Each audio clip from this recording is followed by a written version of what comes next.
안녕하세요. 예스진입니다. 이번 영상부터는 게리 레너드의 당신은 불멸의 존재다 라는 책을 살펴볼 예정인데요. 이 책은 우주가 사라지다의 후속작으로 여기에서도 승천한 스승인 아턴과 퍼사가 등장합니다. 이 책에서도 기적 수업의 내용을 설명하고 우리가 삶에서 진정한 용서를 실천할 수 있게 안내하는 역할을 하는데요. 중요한 것은 우리가 무엇을 알고 있느냐가 아니라 알고 있는 것을 가지고 무엇을 하느냐입니다. 이 책에서는 당신의 삶에서 무슨 일이 벌어지든 그것이 바로 당신이 배웠던 가르침들을 적용시킬 대상이라고 말합니다. 삶에서 만나는 모든 사람과 모든 상황과 날마다 일어나는 모든 사건에 진정한 용서의 실천을 통해서만 우리는 구원에 이룰 수 있다고 하는데요. 여기에서의 용서는 우리가 흔히 생각하는 구식의 그런 종류의 용서가 아니라 이 세상의 모든 것은 내 무의식의 투영이고 환영일 뿐임을 알고 거기에 대해서 내가 심판하거나 용서할 것이 하나 없음을 아는 것입니다. 즉 어떤 타인이나 상황에 대해서 내가 마음을 너그러 있어서 그것을 자비롭게 용서한다는 의미가 아니라 그 일은 실제가 아닌 환영에 불과함을 알고 용서하고 말 것이 없음을 아는 것이지요. 이 세상 자체가 꿈과 같은 환영에 불과하다는 이 개념이 현실 속을 살고 있는 우리에게는 전혀 이해가 되지 않는 게 사실입니다. 모든 것이 이렇게 고정된 실제처럼 떡하니 존재하고 타인이라는 존재도 나와 분리되어 저렇게 돌아다니는데 이것이 전부 다 내 무의식에 지어낸 환영이라니 무슨 말도 안 되는 헛소리인가 싶을 겁니다. 그럼 이 책에서 말하는 이 세상이 환영에 불과한 이유를 들어볼까요? 최근에 와서는 양자물리학자들도 시간과 공간은 환영일 뿐임을 확증해주고 있어요. 과거와 현재와 미래는 동시에 일어납니다. 사실 우리는 공간을 경험하고 있는 비공간적 존재들입니다. 나는 여기에 있는 것처럼 보이고 상대방은 저기에 있는 것처럼 보이지만 그건 착각입니다. 공간은 시간이 그런 것과 마찬가지로 분리의 생각일 뿐이에요. 우리는 시간에 다양한 간격이 있고 공간에 서로 다른 장소들이 있는 것처럼 보이게 만들려고 시공간을 나누어서 펼쳐놓았습니다. 그래서 모든 것이 서로 다르게 보이는 것입니다. 하지만 이것들은 정말이지 모두 다 지어낸 것이고 다 똑같은 것이에요. 왜냐하면 이것들은 전부 다 분리의 생각에서 비롯된 하나의 환영이기 때문이죠. 물리학자들도 이 부분까지는 아직 모르고 있어요. 그들은 그저 사물을 확대해서 들여다볼 때 보이는 곳에 비추어 본다면 우리의 경험이란 환영에 지나지 않는다는 식으로만 이해하고 있지요. 하지만 그들은 한 부분만 이해하고 있을 뿐 아직 전체 윤곽을 파악하지는 못했어요. 과학과 영성은 아직 완전히 만나지 못했지만 점점 더 가까워지고는 있어요. 예를 들면 그들은 만약 누군가가 200억 광년 거리에 떨어진 별을 바라보고 있다면 그의 시선이 그 즉시 그 별의 아원자 차원의 변화가 일어나게 한다는 점을 이해하고 있어요. 이것이 왜 가능할까요? 왜냐하면 그 별은 정말로 200억 광년 거리에 떨어져 있는 것이 아니기 때문이에요. 사실 그 별은 내 마음 안에 있답니다. 좀 더 정확히 말하자면 그건 내 마음의 투사물이에요. 내가 그것을 지어낸 거예요. 대부분의 사람들이 생각하듯이 그건 내게로 오는 무엇이 아니라 나에게서 나오는 무엇입니다. 심지어 내가 그것을 바라보거나 건드리기 전까지는 그건 물질도 아닙니다. 그것은 에너지입니다. 그리고 에너지란 사실 생각입니다. 그래서 에너지는 파괴되지 않는 것입니다. 물질이란 에너지의 여러 형태 중 하나일 뿐이고 다시 에너지로 돌아가고 순환을 반복한답니다. 이 모든 과학적 성과들과 심리학의 진보에도 불구하고 아직도 사람들이 이해하지 못하는 어떤 것을 제이는 이해하고 있었어요. 그게 뭐냐면 사실은 여기에 우리라는 것이 하나뿐이라면, 또 마음의 무의식적 부분은 이를 알고 있다고 한다면, 우리가 다른 이들을 심판하고 단죄할 때 우리는 대체 무엇을 하고 있는 거냐는 겁니다. 이때 사실 우리는 다름 아닌 우리 자신의 무의식적 마음에다 나는 심판받고 단죄받아 마땅하다는 메시지를 보내고 있는 것입니다.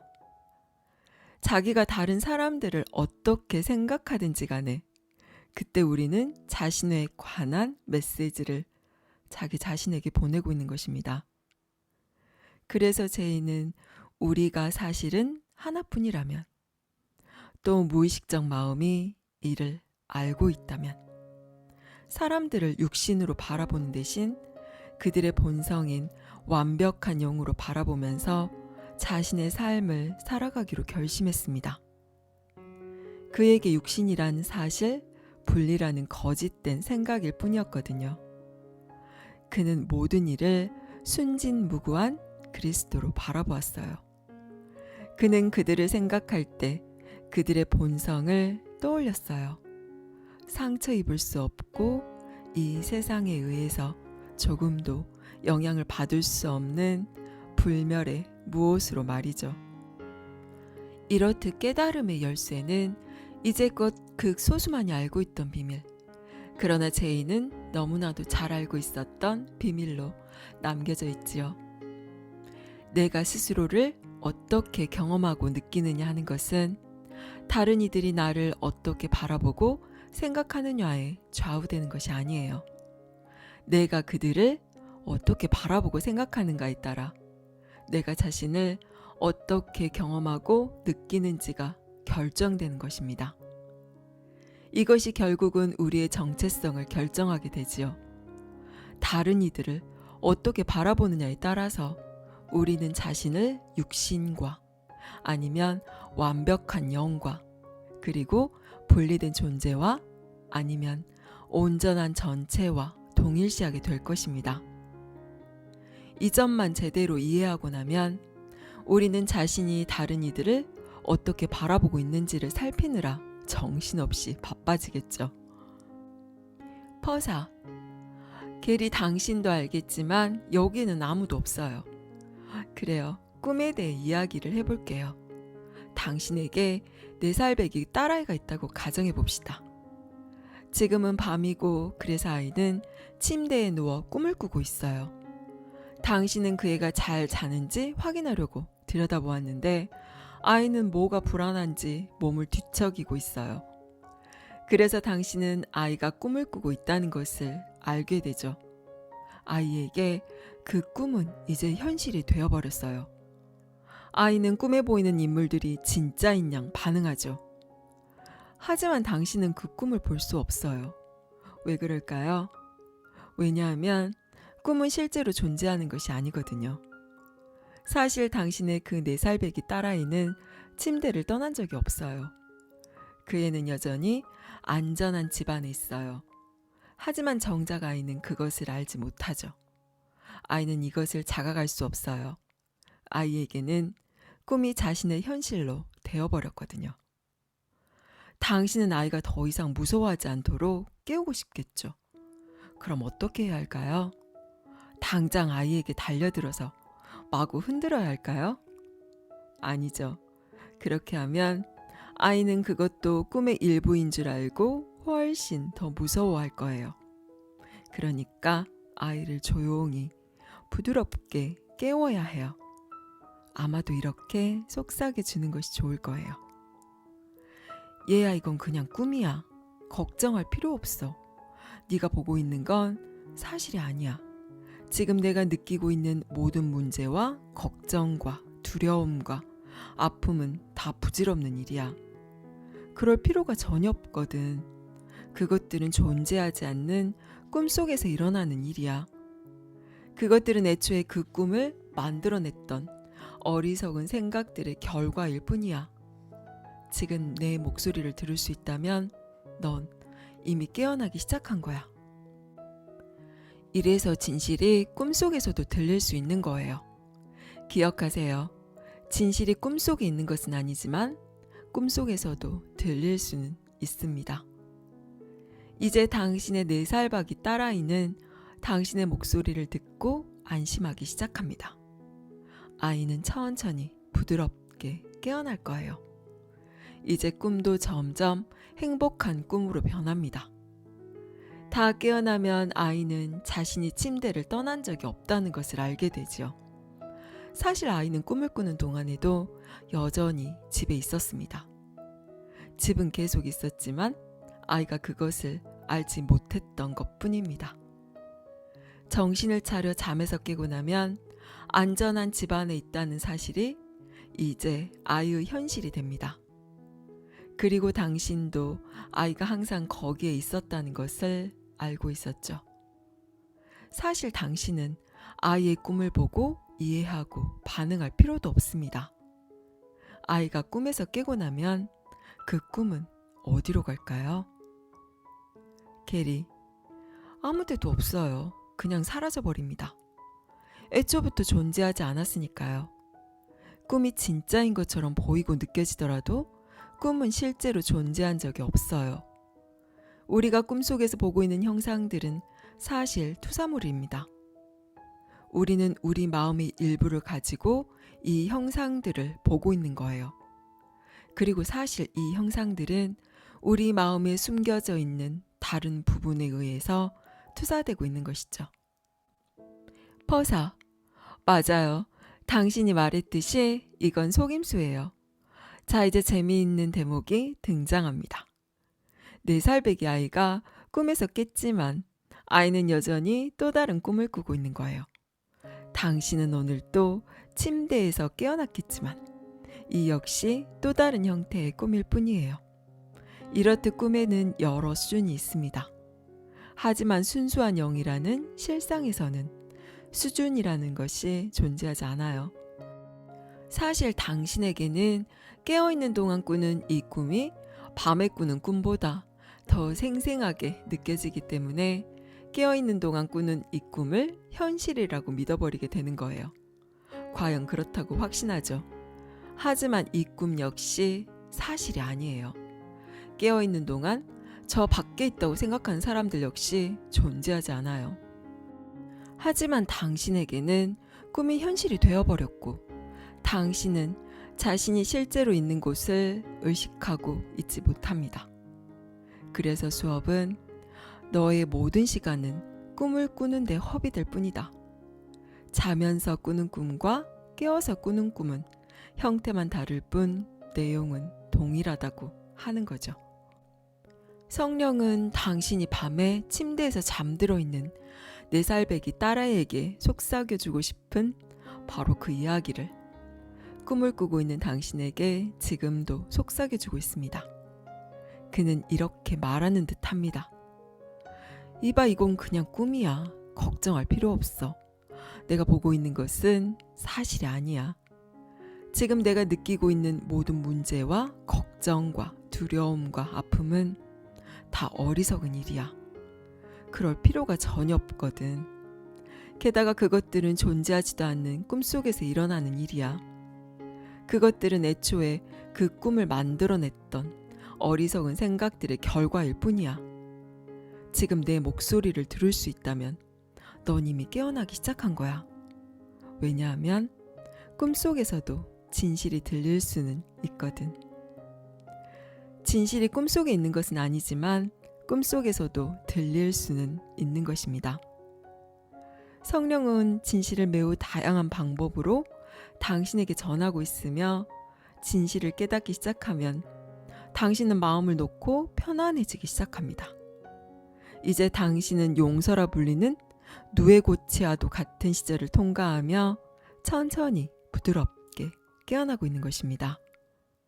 애벌레가 덜 구속적이고 더 높은 형태의 삶을 준비하기 위해 고치의 단계를 거치는 것처럼 당신도 세상에 대한 자신의 지각을 바꿈으로써 보다 높은 형태의 삶을 위해 준비를 갖추어가는 것입니다.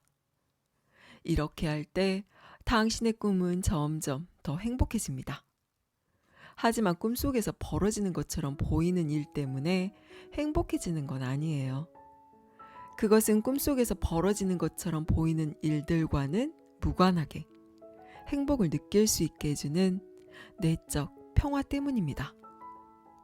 행복한 꿈도 지나가고 마침내 다 깨고 나면 당신은 자신이 집을 떠난 적이 없다는 것을 알게 되지요. 그리고 그 집이란 바로 당신과 신과의 완벽한 일체성입니다. 사실 당신은 줄곧 집에 있었어요. 집은 항상 그 자리에 있었지만 당신이 그것을 의식하지 못했던 것 뿐이죠. 그래서 수업은 너는 신의 품 안의 집에서 떠돌이의 꿈을 꾸고 있지만 실제 속으로 깨어날 능력을 완벽하게 지니고 있다고 말하는 거예요.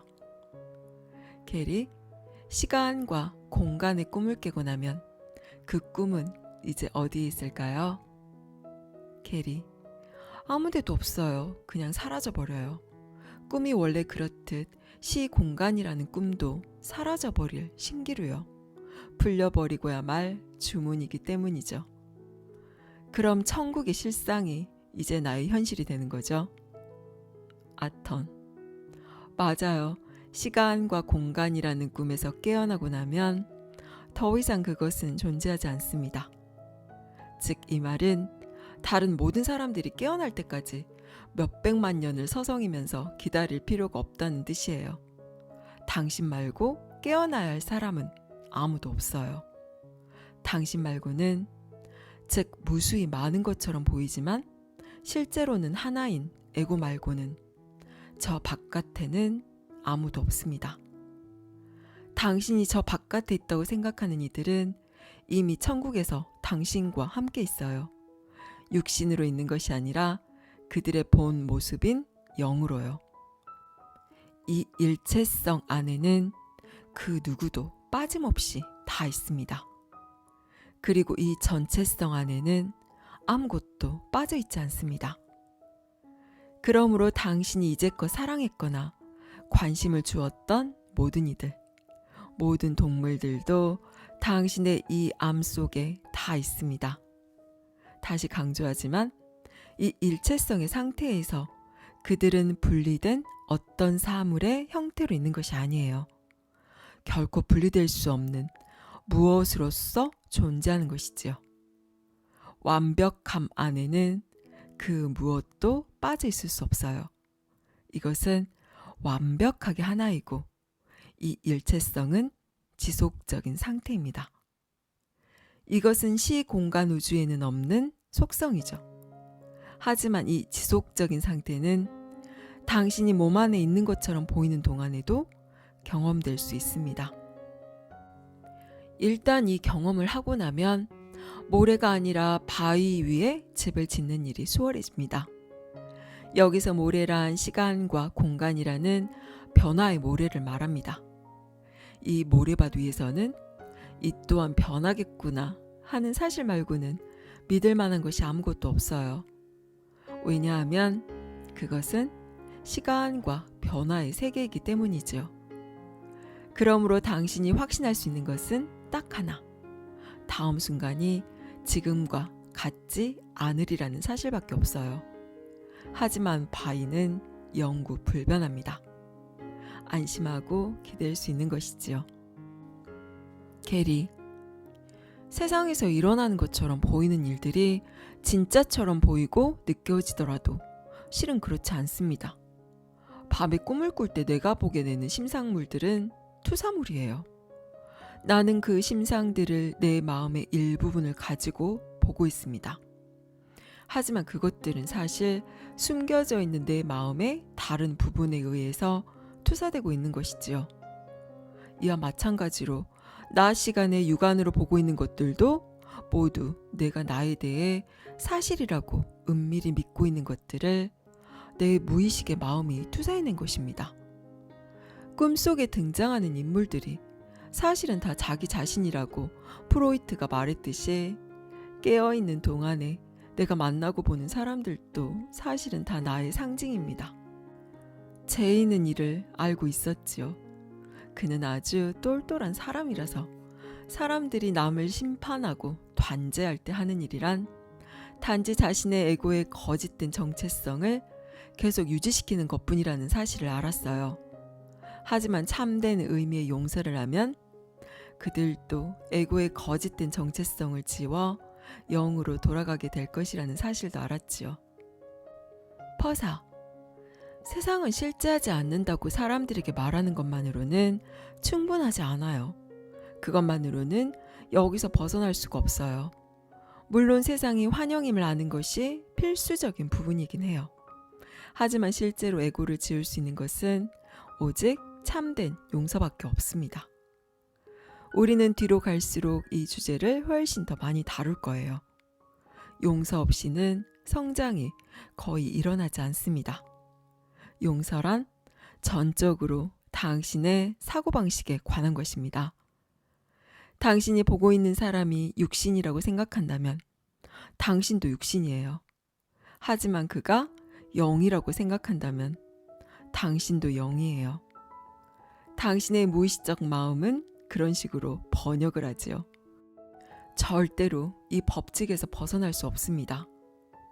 상대방을 어떻게 생각하느냐가 결국은 자신을 어떻게 느낄지를 결정하게 됩니다.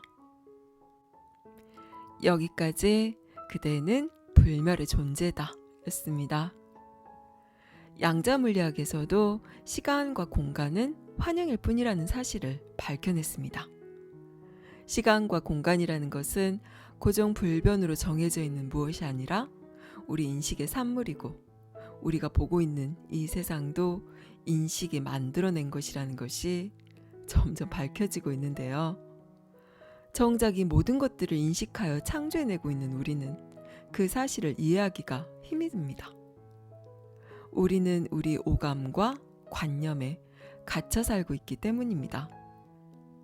우리가 꿈을 꾸면서 그것이 꿈임을 알지 못하듯이 현실이라는 환영 속에 있으면서도 그것이 환영임을 알지 못하는 것이죠. 그럼 어떻게 하면 현실이 내 무의식이 지어낸 환영임을 알고 거기서 나올 수 있을까요? 물론 밤에 꾸는 꿈에서 깨어나듯 단번에 깨어날 수도 있겠지만 그 시기를 막연히 기다리며 수많은 이야기 속에서 헤매기 싫다면 진정한 용서를 통해서 우리는 그 환영 속을 빠져나올 수 있습니다. 당신은 이 현실이라는 꿈이 달콤한가요? 아님 빨리 이 꿈에서 깨어나 신과의 완벽한 일체성으로 돌아가고 싶은가요? 기적 수업은 말합니다. 너는 너의 모든 시간을 꿈꾸는데 허비하고 있을 뿐이다. 자면서 꾸는 꿈과 깨어서 꾸는 꿈은 형태만 다를 뿐 내용은 동일하다. 만일 당신이 이 현실이 환영임을 깨닫게 되면 당신은 꿈속에서 벌어지는 일들과는 상관없는 무한하고 지극한 내적 평화를 얻게 됩니다. 당신이 의식하든 못하든 당신은 항상 줄곧 신과의 완벽한 일체성 안에 있었음을 알게 되기 때문입니다. 감사합니다. 사랑합니다.